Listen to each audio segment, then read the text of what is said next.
Hope Gap is a cove in Sussex where Grace, Annette Bening, used to take her son Jamie, Josh O'Connor, to play in the rock pools when he was a boy. Grace is married to Edward, Bill Nighy, but the relationship seems stale somehow. So it's no surprise when Edward reveals to Jamie while Grace is at Mass that he intends leaving the marriage, and he wants Jamie to support his mother through the separation. When Grace returns from church, he breaks the news that Grace just refuses to accept. But Edward has fallen in love with someone else and is obdurate. This often searing and touching film is the work of screenwriter, novelist and filmmaker William Nicholson, and it's a reflection of his experience of his own parents' marriage breakup. The character of Jamie is at the heart of the film. His distress at his mother's incapacity to accept what has happened is heartbreaking. He has to find his own path through the mess that Edward has left behind. I'm going to leave.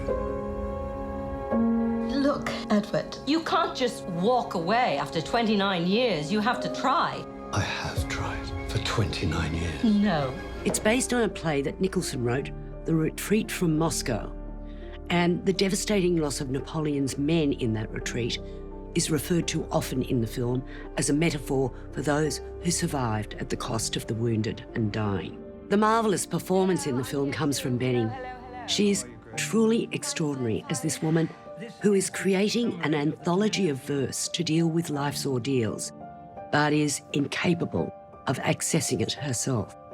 She rages, she's unreasonable, she's relentless in her grief. She's also incredibly selfish and irritating at times. It's a really honest film told in a straightforward style where Nicholson is content to let his words and his fine actors carry the drama. I found it incredibly moving at times. It makes you think about the emotional inheritance you leave behind for your children. And I like the raw and honest literary aspect of the work. Nicholson is a really good writer. 4.5 stars. Forgive me for fearing your unhappiness. As you suffer, so I shall suffer. Hold my hands and walk the old walk. One last time. If we get a divorce, I get less than if he died. Oh, yes. So it would be better for me if you were dead.